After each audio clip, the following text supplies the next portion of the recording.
Okey, bismillahirrahmanirrahim. Assalamualaikum warahmatullahi wabarakatuh dan salam sejahtera buat semua penonton Coursera Channel. Kali ini bersama dengan saya, Azwani binti Abdul Rahim.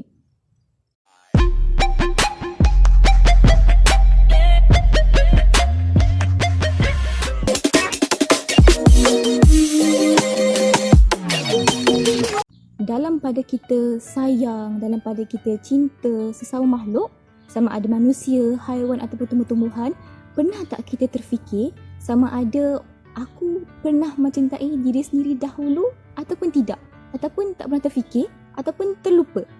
Jadi untuk tajuk pada kali ini, topik kali ini kita akan membincangkan tentang how to love ourselves. Jadinya sebelum apa-apa perkara pertama yang penting untuk kita lakukan adalah kenal diri kita sendiri dahulu. Kenal diri kita sendiri dahulu.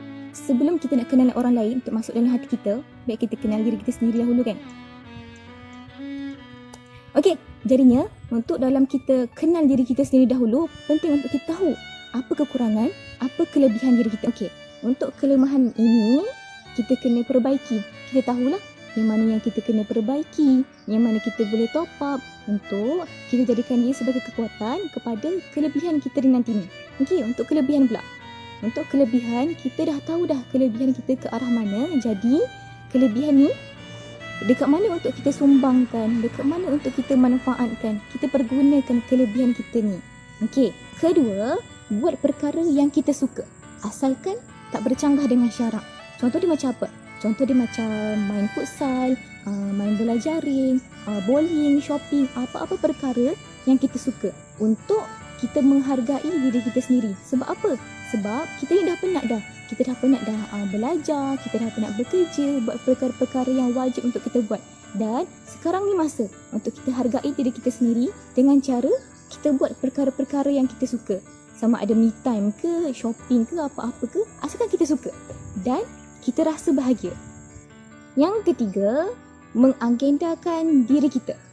Sebab apa? Sebab orang yang tiada agenda diibaratkan membiarkan orang lain mengagendakan hidup kita. Nak ke orang lain yang tentukan hidup kita, orang lain yang tentukan matlamat kita? Tak nak kan? Jadinya penting untuk kita mengagendakan diri kita dengan cara apa?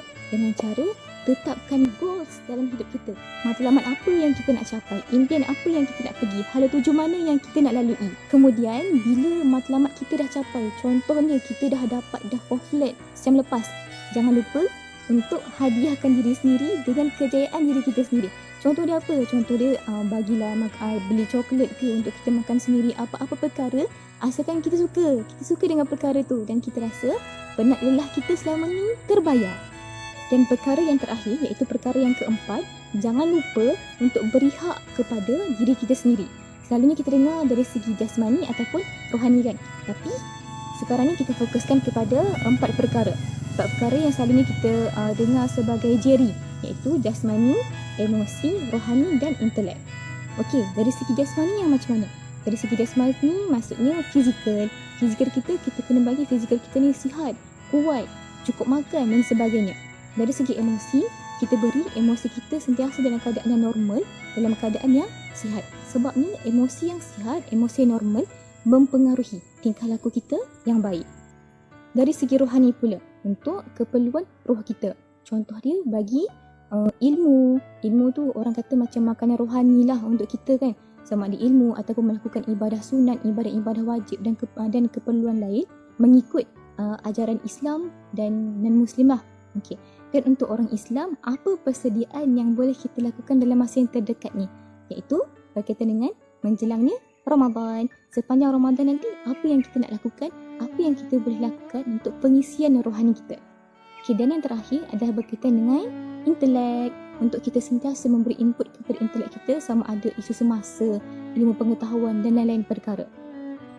Dalam pada kita mendidik diri kita untuk menyayangi diri kita sendiri dahulu, jangan lupa untuk didik diri kita menjadi orang yang baik-baik, orang yang menyayangi orang yang sekeliling dan juga orang yang sentiasa memberi manfaat kepada makhluk, sama ada manusia, haiwan ataupun alam sekitar.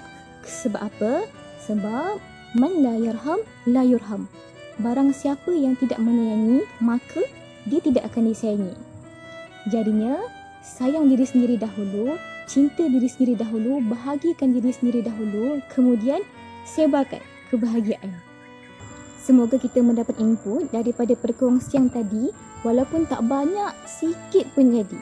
Dan kita manfaatkan betul-betul input yang kita dapat tadi. Okey, jadinya jaga diri, jaga kesihatan, stay at home.